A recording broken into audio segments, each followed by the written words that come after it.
I believe everything can be achieved in life. You can have everything you want in life. You can have a healthy body. You can have a big bank account. You can have a business. You can have the marriage if you want to be married. You can have everything you want, but you have to earn it. So I think the best way to get everything you want in life is to start with you. Get yourself into the most elite physical, mental version that you've ever been in. Increase your confidence just sky high and just see what you can accomplish internally and physically with yourself. Okay, so that's where we start. But then we go from there and work on our core pillars, which is health, wealth, victory, and respect, which is health, money, victory, a victorious mindset, and respect, which is our leadership and our relationships. Now, if you have all four of those, just try to imagine, for anyone that's listening, try to imagine that all four of those are kicking ass. Something bad happens in life and you know that this is a steel trap up here and you're good to go. I mean, you can't be messed with at that point. All right, welcome back to today's episode. As usual, we have amazing guests. And this week, we have got the one and only Justin Cross, who is the founder of Earn It All. Now, Justin is known as the modern day Viking, right? And he's created one of the world's most exclusive fitness training programs. But what's really interesting about this guy is this isn't where he started. Before his entrepreneurial journey, he was in the Navy, doing all sorts of amazing types of things and work. But he is also an aerospace engineer that was managing billions of dollars in assets and ensuring the safety of human lives, both on the ground and in the air.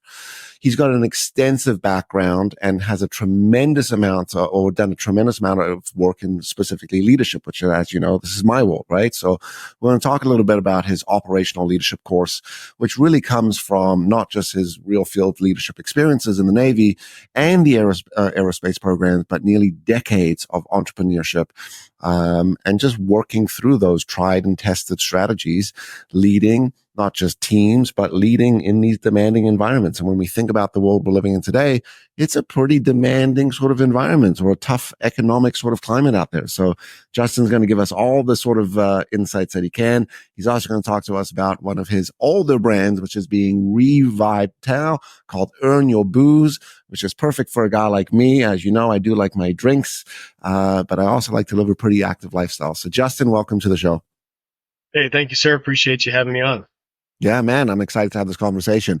So let's back up. I mean, I was sharing a little bit about your bio, obviously, and it's quite depth. Navy, aerospace engineer, entrepreneur. Did you think about this path, or how did this story begin for you? I absolutely did not think I was going to be going through all of that. Let's go all the way back to high school. At a pretty early age, I realized that I was getting a lot out of school. So I got through high school and I did fine and everything, but I had no intention to go to college, none whatsoever. I was I'm not really learning anything. I needed to do something else. So I ended up joining the Navy because one of my coworkers in high school joined, and we ended up going in together. And that was perfect for me. It's not for everybody, but that is what got me into this career that we've talked about, with 14 years in aerospace between Navy and Lockheed Martin.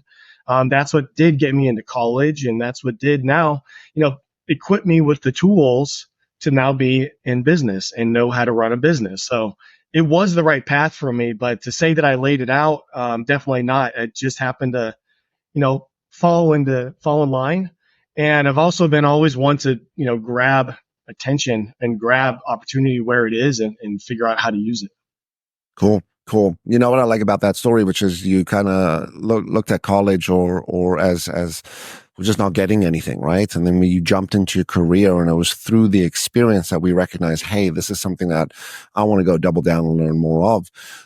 Maybe that's kind of how the education system should operate. In fact, we're actually in the midst, I was chatting with some friends.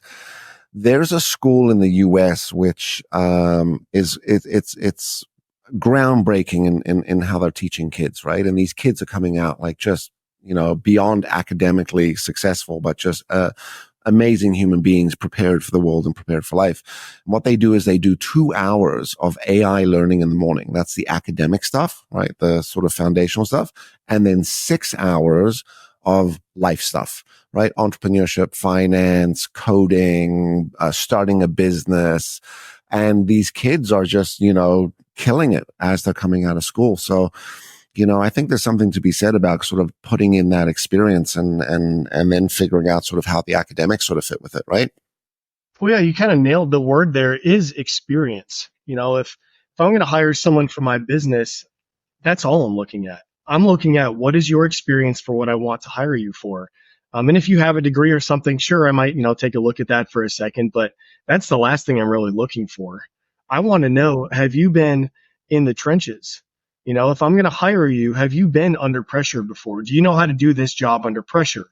Or is it all just theory and you passed the test in school and now you have a degree?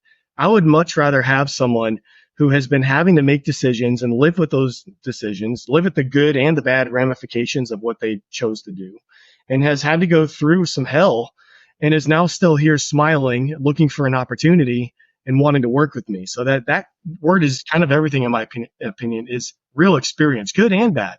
All adds up to the kind of experience that I want with someone that I work with. Yeah.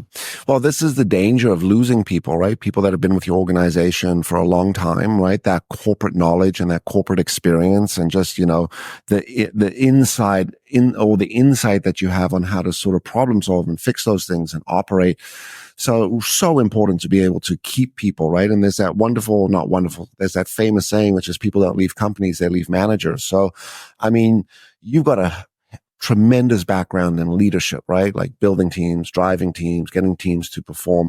Talk to us a little bit about sort of what your book of leadership is. Like, what do you practice? What's important to you when it comes down to driving performance in the team? How do you go about creating your corporate culture? And what are the values, for example, that, you try to sort of emphasize? Yeah, well, first and foremost, the team is everything. Like if you're going to do anything, especially big in life, you have to have a team. So knowing how important the team is, each person on that team needs to be supported however they need to be supported, right? So one of my favorite analogies is nobody wants to be the weakest link in a chain. So you got to have the right people on the team, and then they need to be given the right tools and resources and leadership to let them be successful. So I think a lot of leaders fall short and fall down when their ego gets in the way, when they say, oh, even though I have a team, I need to be the guy, I need all the attention, I need to be the one shaking the hands, I need to be the one getting the fame and all that. I'm like, dude, I would rather have my team shining, doing their thing. And because if I've chosen the right team and I have them doing the right things, I should be able to just kind of sit back and just kind of manage and just watch, see how they're doing and help everyone with their little, intricacies of their situations. But, people, I think, understand the concept that teamwork is everything, but they don't really understand what it means to run a successful team. And also if you're trying to build a team of people that are just like you, like that's probably also not going to work. Like I don't ever want to be the smartest guy in the room. I want someone who is an absolute wizard at marketing, an absolute wizard at creating nutrition programs, an absolute wizard at, closing deals and selling. Like guys that are the best at what they do. And I want them to shine. But that also means that those are probably different personalities, different nationalities. They might have different backgrounds, different things. And we have to know how to basically lead each person to essentially lead the team as a whole. Yeah. Well, there's a lot of studies around this, which is what are the types of personalities you need to put together, which will accomplish the mission and then be able to return from that mission. I mean, if we're using military examples, a Navy, right? It's not just about, accomplishing the task. It's about returning home safely, right? And that's kind of the same in business as well, which is, how do we get these personalities aligned? But I mean, in my world, what I see, one of the biggest struggles today for leaders and for just business in general is people, right? I mean, people have always been something that you've had to really sort of work and train and coach and invest in and put operational systems in. And, you've had to, in quotations, manage sort of people, right? And we're moving into this world of, or not moving, but we're in this world of leadership, which doesn't negate our responsibility to manage the situation sometimes, but it does bring a different type of skill. And one of the biggest challenges I hear from my clients and the work that we're doing is the piece of how do I coach people? How do I get people to improve performance? How do I, even sometimes people say things like, I've had this conversation 5 times with the person. It's just not working, right? So what are your thoughts on what people can do to, maybe navigate those waters more effectively? I think a successful leader needs to be very effective at painting, one, a long-term vision, but then two, investing in their people for the long term. Because a lot of the times I think we look at a project or we look at a big KPI, we look at a big goal, and we just focus on that and we just run the team ragged. We just drive everyone really hard, push them really hard to accomplish that goal. And then cool, we hit it. And you don't realize how much those people are getting beat up. So if you look at this person, like the only people that I bring onto my team are people that I want to work with for a very long time, because I know we're going to go through multiple projects. We're going to have a roller coaster that goes up and down, good and bad, and all that kind of stuff. So I think if you can truly invest in that person and get to know that person, how they operate, and select people that you want to be with for a long time, it is easier to basically lead them to where you want to go, and you go together. Instead of just saying, hey, this is where we're going, figure it out, because that's when people drop off. They don't feel like they're respected. They don't feel like their work is, really needed, and they don't really feel special. They don't feel like they're really part of the team if they're just doing their thing and you know what I mean? So we need everyone to operate as a unit. And I love what you said, back to the military reference. It's not just accomplishing this one project.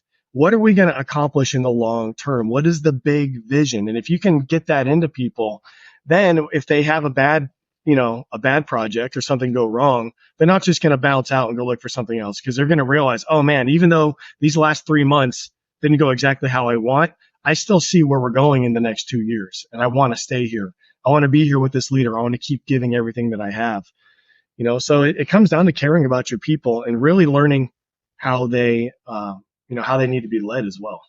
Yeah, totally agree. I think what you mentioned earlier, which is like the reference of being tired, right? Like people are overworked, they're tired. You were referencing like if you grind your team too hard, you're going to wear them down, right? Like any machine, right? I like the analogy of a knife, right? The more you use that knife, the duller it becomes if you're not sharpening it, right? Or it's just not going to be able to be the tool that you need it to be. But one of the things that I see a lot, and the only way I describe it right now in the times that we're living, 2024, which is that people almost have this apathy to social connection, right? Or an absence of motivation and willingness and energy to, let me come and work with you. Let me connect with you. Let me learn about you. Let me build that social connection. And I like you in the same, like I only want to work with people in quotations that I'm friends with, that I've got a deep relationship with, that will and are going to join me on this ride. And I'm going to join them on their ride for a very long period of time. But you're seeing this resistance. I don't know if you're seeing it down in the US a lot, but definitely up in Canada, you see there's this resistance, and it's simple things. People don't want to come in the office. People don't want to join team meetings. People don't want to turn their camera on during Zoom, right? I had this girl the other day. She joined in for a coaching session. First came late, which really pissed me off, right? Second was in the car. And it's like, oh, I'm in the car with you. And I'm like, you need to be sort of situated. So we rescheduled, okay? She logs in 10 minutes late, by the way, for the second session. And her camera's not on. And I say, hey, can you turn your camera on? And she says, well, I'm in my pajamas, so I prefer not to turn on my camera. And at that point, I literally disconnected the call. I said, thank you very much. We're going to cancel your session and we'll speak to the company. But I want to say this, but are you out of your fucking mind? Like, do you not have any motivation to put into people? So considering that, I mean, one, are you seeing that? And two, how are you countering that? How are you managing that so we are getting people to engage? Or better, if you're not dealing with it, what advice would you have for leaders out there? I'm definitely seeing that. I know a handful of people, some that I'm friends with, that still refuse to go back to the office. Some have different reasons, but it is very fascinating to me how we have lost kind of like that, call it the 1940s, 1950s, just I'm all in, hard work, hey, if I need to be at the office in a tie at 5 a.m., I'm there at 5 a.m. wearing a tie. It's really fascinating that we've lost that. And I think that a big part of that is that people feel entitled a lot more. They feel like because they're there, the leader in the business is lucky to have them. And that's probably true, of course. Like every person that we need is like part of the machine. But it's like, man, we have to be very clear with our standards and what we're willing to accept and what we're not. And you did a great example there. And that's, hey, this is not meeting my standard, for doing here. So we're going to go ahead and end the coaching call and move on. That's exactly the right thing to do. So one, being upfront, I think, and setting clear expectations is huge. And then two, when people do, not meet the standards, letting them know, no matter what that is, because in the end, like, some people might be like, oh, that was harsh or whatever. She needed that job or something. Like, you know what? That might have been the best thing that could have happened to her. That might have been an eye-opening experience for her to be like, oh, you know what? Shit, maybe I shouldn't show up in my pajamas and late. Maybe I need to take my personal development. Maybe I need to take my career more seriously if I want to keep a job or keep a coach like this. So I think just being that clear and that direct about what, we are willing to tolerate and what we're not. And then on the flip side, when they show up the right way, when they are meeting our standards, when they are on time, when they are really just taken care of, when there's great opportunity, that's real opportunity and it's not fluff. They can actually, be a part of the team. They can actually make money. They can see their work, actually turn into real results. That's a huge part of the fulfillment. And if you want to take it even farther, everyone that we work with, I always ensure that they are putting themselves first. And that's putting them on something as simple as putting them on a fitness and nutrition program, that's just for them, giving them books for self-development, for all that, inviting them out to different things, like helping push them out of their comfort zone in ways like, if someone wants to public speak, what's the best way to figure that out? Cool. Come up on stage for 2 minutes and get your first public speaking, So I think between those two things, setting the standards and then really, when they do meet those standards, come through for them and really create great opportunity is how we get people to stay with a company longer, stay with the team. There's a theme with fitness and leadership. So, and then I want to chat a little bit about Earn It All. Do you see a correlation between someone's fitness health and their leadership health? Like the healthier they are from a fitness standpoint, the healthier they are as a leader. Do you see that correlation? Absolutely. If you can lead yourself, that's the first step to leading somebody else. So if you have the discipline, the consistency, the hard work, and you're going through the pain, the suffering, the soreness, you're putting down the donuts and all this, and you're doing something for you at that level that is actually showing up in your physical appearance, showing up in your face, showing up in your energy and all of that, then that is absolutely the easiest, in my opinion, first step to then be qualified to lead somebody else. So absolutely. Yeah. I learned this years ago. They did a study where they looked at someone's a CEO of like a certain level company, right? Like a Fortune 500 or 100 company. And they looked at the health of the organization compared to the health of the leader, the CEO very specifically. And simply put, the fatter the CEO, the less performing the organization was, which I always found very, very insightful. And again, just for the audience, this isn't saying like, you see a lot of thought leaders out there. I think about Andy Elliott, right? Some of the call it the more social clips, screaming around fitness and sales. But, there's rhyme to reason with that message, right? There's merit to what he's talking about. But, I think it's super important then what you said first. If you can't lead yourself, beginning with that fitness journey, how are you going to lead other people? And the truth to it, my fitness journey only started about 3 years ago when I moved to Costa Rica. I mean, up until then, living in Canada and North America, it was kind of easy to not sort of have a fitness sort of regimen. Still lived a fairly healthy lifestyle from being active, but not the same. It was this environment that totally switched it for me. Well, let's think about that CEO example again, because that's a great example. Even if a business is doing well, let's say they're doing a nice round number, $100 million a year. It's a big company. They're doing a great job, and the CEO is out of shape and he's obese. He's fat, right? Let's just say what it is. Like, and they're still making that money. Some people would be like, well, hey, they're still making, $100 million a year. It's working and all this and that. True. But imagine if that guy or that lady had that extra energy and that extra discipline, that extra confidence, and was truly leading their team by example. I'm willing to bet that company could go to 150, maybe $200 million a year. So we can't just settle and say, well, hey, it's working. Well, yeah, it's working at that level. But if the leader took their health and their personal development seriously, that does trickle down to other people. And then that trickles down to the managers and then down to the employees. And the whole organization can absolutely rise with that leader taking themselves more seriously. So, I mean, it's always a positive to get in better shape.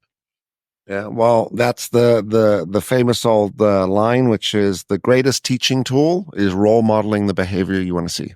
The greatest Right. parenting tool is role modeling. The greatest leadership tool is role modeling, right? So I cool. say it all the time, All man. right. I have a 5-year-old daughter. I say it all the time. Like, she doesn't really care what I say. She cares what I show her. What does she see me do? She sees me and mama working out. She sees us making good health, choices with our food.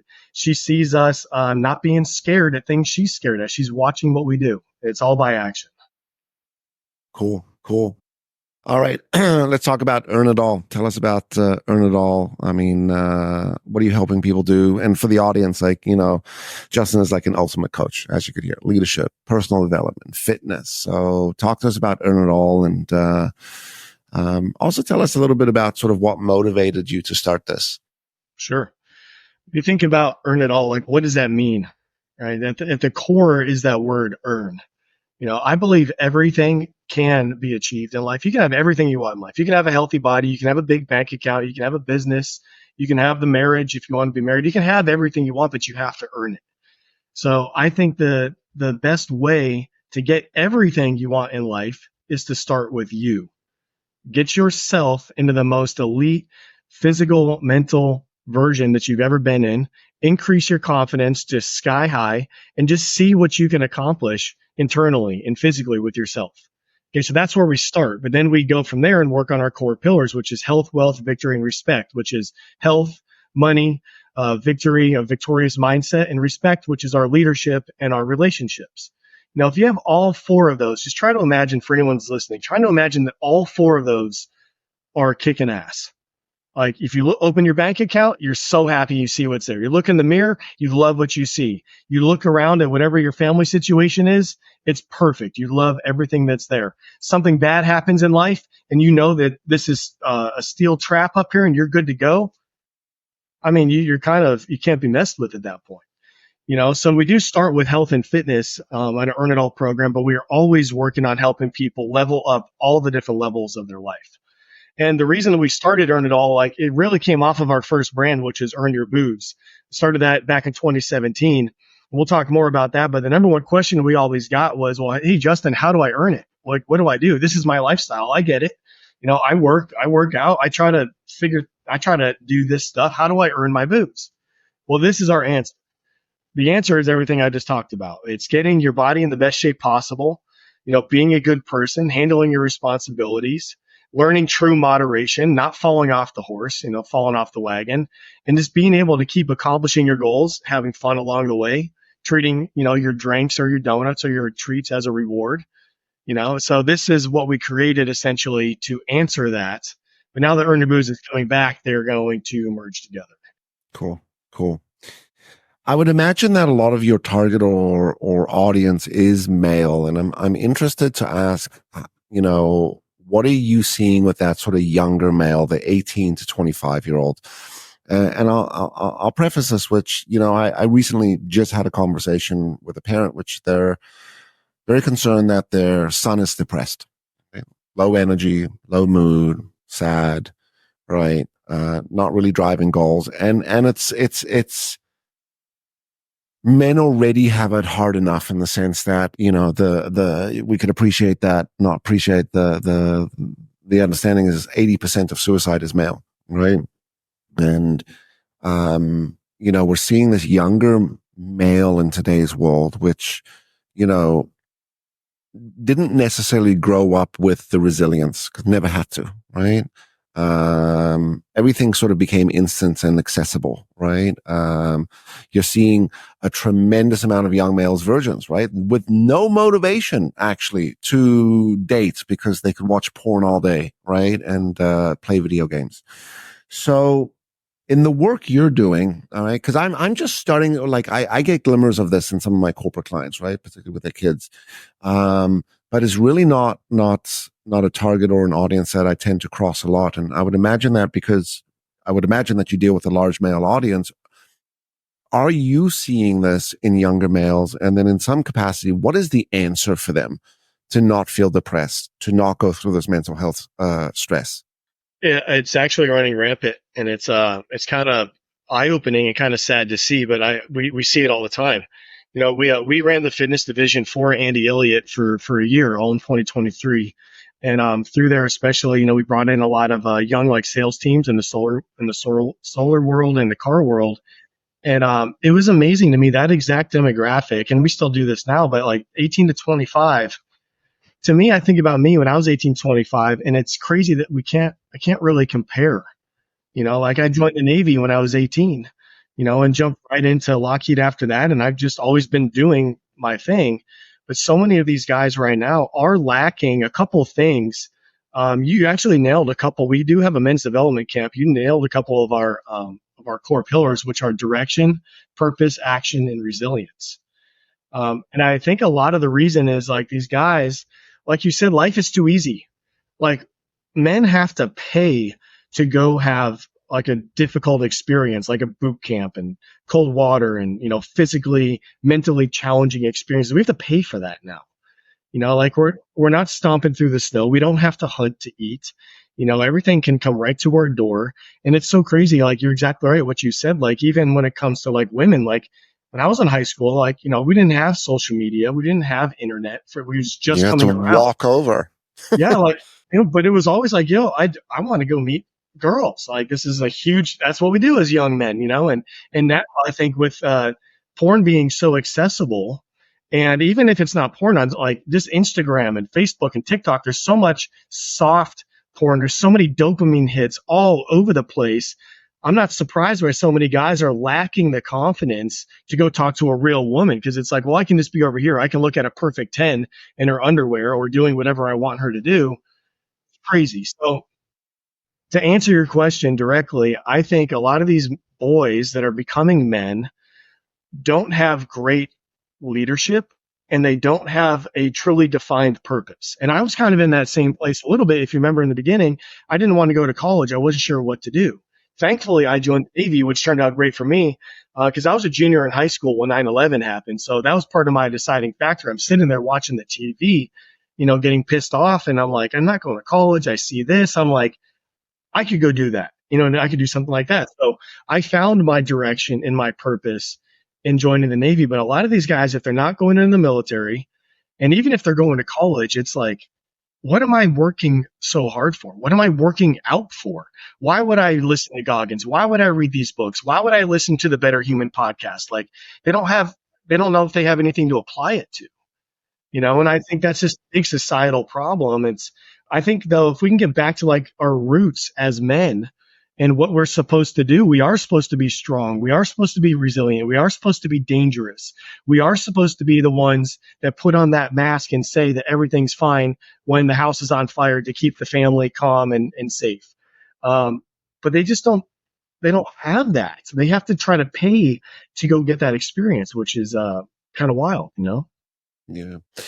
You said role models. Role models, which is it. These guys not growing up the right role models, fathers sometimes, and including mothers, right? And I think maybe to the young males out there, it is vitally important that you take charge and you take ownership of who you want to be mentored by and how you're going to digest content and information and what you're absorbing, right? I mean, to Justin, what your point is like, yes, you can pay to go and do this sort of tough experience, but you can also just start to be very intentional about what you're absorbing and being around, right? So here's how someone can choose the right coach, Greg, because a lot of people are like, okay, I see all these big names and these big coaching groups, these books, podcasts, seminars. Here's how you know if that coach, whoever you're looking at, is right for you. Do they actually inspire you or get you to take action? Okay, whoever it is, they don't have to be the most popular, the loudest, the most alpha, the whatever you think it is. If you're listening and just absorbing all their information, but you're not taking any action, you're not making any change, that's not the right fit for you. Find someone that you will listen to and they will actually make you take a pen or get to work, make some change. That's how you know you're listening to the right person. And then once you find that person, then dude, go all in. That's when I say go buy their books, buy their seminars, listen to their podcast, get in their circle, wear their t-shirts and hats, whatever it is. because that person is actually making you change. Get as much of that as you can. Then as you evolve, sure, there's probably going to be other people you gravitate towards and graduate to. But don't just absorb all this information just to absorb it. I call them success zombies. People that are at all the seminars, they're listening to all of this podcasts, reading all the books, but nothing ever changes. Their body never changes. Their mind never changes. The business never changes. So they haven't found the right coach yet. And that's ultra important, to find someone that makes you make change. Yeah. I just want to reinforce a couple of things that you said, and also with your story with the Navy. What I love about your story was you didn't say, I woke up and had a purpose and now I went and joined the Navy. It was like, I made a decision and I took an action to go join the Navy. And it was through the action that your purpose was discovered, which you were then able to reintroduce. And I think in the world that we live today, people are too busy sitting on their hands, waiting for it to magically appear. And when they appear and when they get it and when the purpose is, then they'll execute. And we have a line at Witz we've been saying for years, which is action creates the path, right? It's about the decision, the choice, the action, the conversation, the doing, the signing up, the moving forward. And I love what you said, the success zombies, right? I'm gonna beg and borrow that term. But yeah, people get caught up in the exercise of doing the course or listening to the podcast, and that becomes enough, right? I showed up. It's almost like I showed up, I got the participation medal, right? Which was a major mess up with kids when it came down to sports, because the kids need to know winning and losing, right? It's a massive part of our evolution, right? Kill or be killed kind of thing, right? But it's through the action. And if we are going to start to get into the world of personal and professional development and physical development and health and mental health and emotional health, it is the actioning that makes the biggest difference, not the actual participation. Let me show you how much I agree with that. Here's my wristband. Action. Love that. Action greater than words. That is how you earn it all. Amazing. It's so true, because I talk to people about this with business all the time. I have a couple things I'll tell them if they're looking to leave a job like I did, like I was in aerospace. They're going to leave that comfort, security behind and jump into entrepreneurship, which is definitely the hardest path, but definitely the highest reward if you win. But as you're getting into that thing, you have to jump into the fire. You cannot research and Google all the answers. You can't. Like you can use that stuff to help make a plan and help to learn, like we've been talking about here with good coaches. But when it comes down to it, you have to make decisions, live with those decisions, and then decide if you're strong enough to keep going. But it all comes down to that action. Like I don't really give a shit what anyone says. I just, like a kid, I'm watching to see, what are you actually doing? What are your actual results? Right. Tell me a little bit about what that decision was like for you in that time. So when you left the safety net of the corporate world, regular pay, regular salary, benefits, I'm sure vacation each year, opportunity to keep scaling in the corporate world, to say, you know what, let me go and blow this all up, right? No pun intended. And I'm going to launch into this. So what was that time like for you? And what were the early days like the first couple years of starting the business? Yeah. So I, quote unquote, did everything I was supposed to do after high school. Joined the Navy, got my degrees, all that kind of stuff. Got the job at Lockheed Martin, which is the world's largest defense contractor. It's, I had a top secret security clearance, ended up with my name painted on the side of a brand new stealth fighter jet. Like had a great career. I was kicking ass. I was getting awards all the time. And like you said, I had a good salary. My wife was also an engineer. Every holiday you can imagine was a paid day off and all that kind of stuff. Free cell phone, all the things. For me though, it was a no-brainer to leave when a certain thing happened for me. A lot of people are like, what are you talking about? Because when I did leave, it was wild. Nobody really understood it. Family, friends, coworkers, nobody understood it, because I was doing very well with what I did. But what happened was I was progressing pretty quickly. Like I said, getting awards and moving up. I became a lead flight test control engineer. I think I was the youngest ever at the time when I got it. I think it was 27 or so. But basically, I applied for another job and I won the position. So the director calls me into his office and he goes, hey, you've proven you can do this. I want you for the job. You won the interview. I want you. But he goes, however, That's when I was like, eyebrows up. What do you mean, however?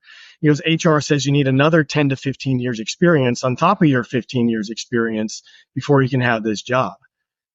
And so I think a lot of people in that situation would have said, well, crap, okay, let me wait a couple of years and try again or something. But for me, I said, no, this is a hard wall. This is a hard ceiling, and I'm out. And it was within a couple months that I ditched everything and I left. I ditched my master's degree, 3 classes shy of having a master's in aeronautical science. We sold our brand new house that we had just built and customized out in California.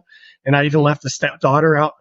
Time is a huge decision to leave, but we packed up and left and came out here to Arizona because to me, I refuse to be held down, especially by red tape and other people. I just knew I believed in myself so much that I knew I could accomplish a hell of a lot more, especially when that ceiling was shown in front of me with that limitation, that to me was a no-brainer. So I got out. It only took a few months until I left. But man, it's been about 8 years now in my own business, maybe a little bit longer. And it's a roller coaster. That's what I want people to understand. Business is by design a roller coaster. It is basically never just a straight trajectory up. Some people, it might appear like that, but there's all sorts of financial and mental and self-belief, issues along the way. But let's see, the first brand that I officially launched myself was Earn Your Booze. I opened a nutrition store before that, which is kind of fun. But Earn Your Booze for me from the outside in was actually one of those brands that kind of just took off because it was so weird. It was work hard, personal responsibility, physical fitness, but then also nightlife, bartending, drinking, brewing beer, stuff like that. So it landed us in Men's Health magazine, liquor.com, Chilled magazine.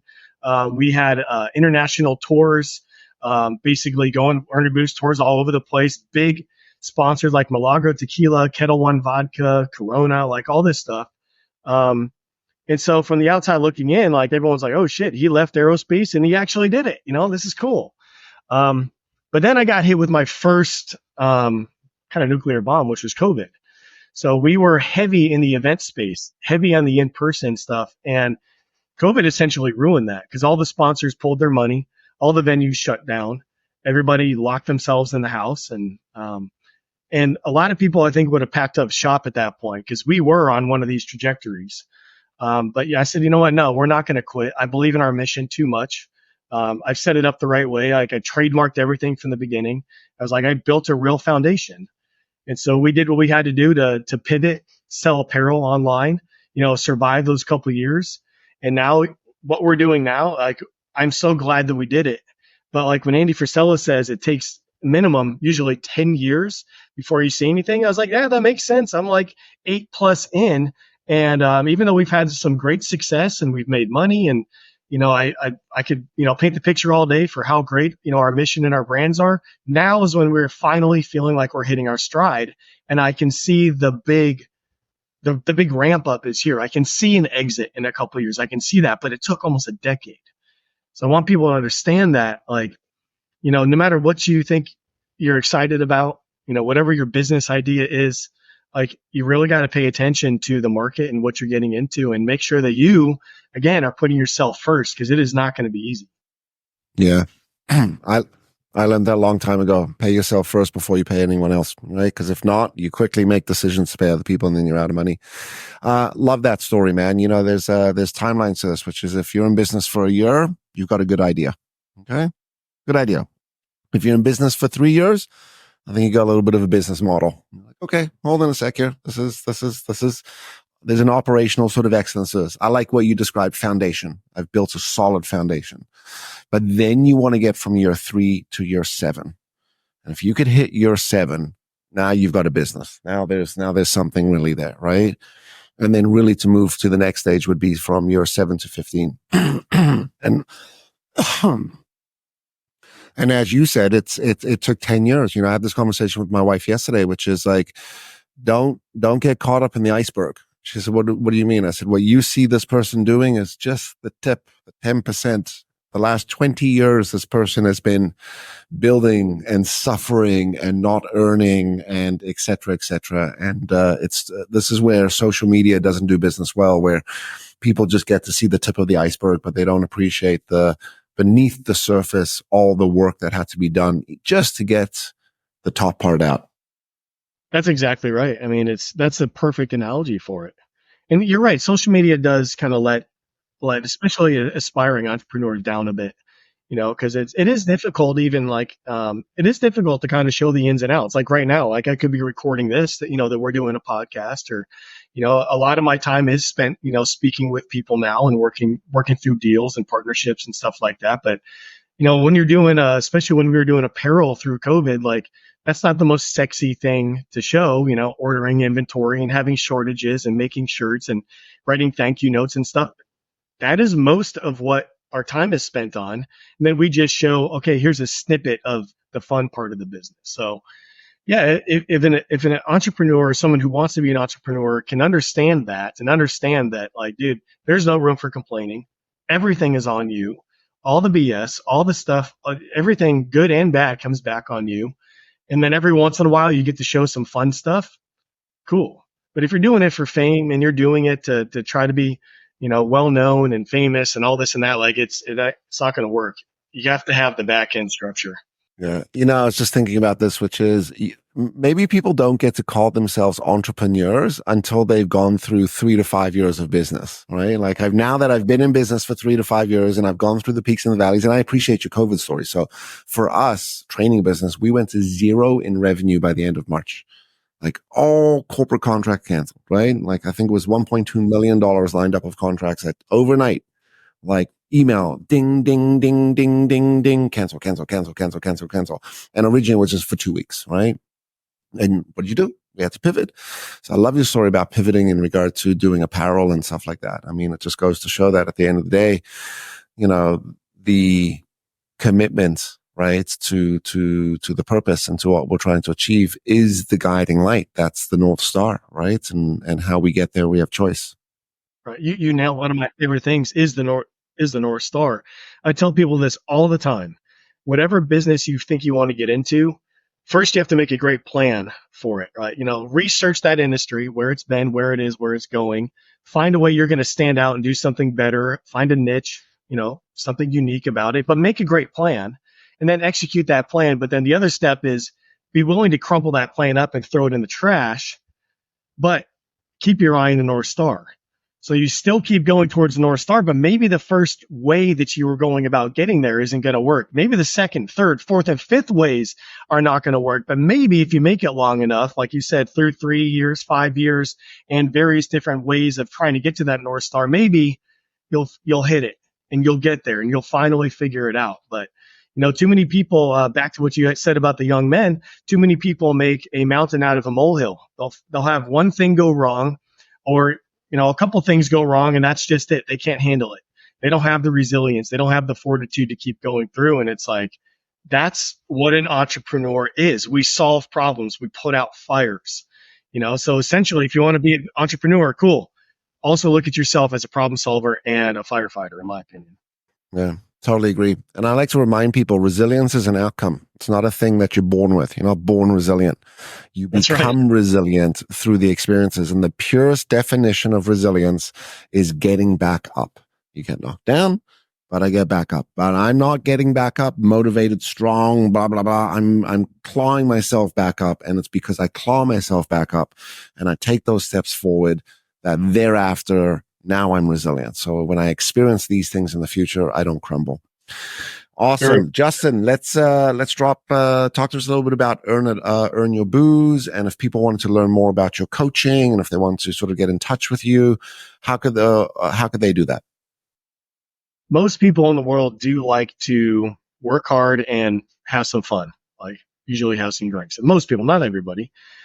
So Earn Your Booze is that brand where a lot of people go too hard on the drinking and they have a problem and they need some help with that. But on the far side, you also have, I call them the sober warriors, the guys and girls that basically say that you're a piece of crap if you drink. And I'm like, no, like that's not true.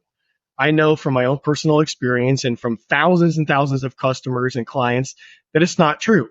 And if you think about it like this, most of the athletes that people look up to, especially now, a lot of them own like liquor brands. A lot Liquor of them companies, do yeah. celebrate. They do have fun. They do have some drinks. So it's like, dude, this is possible.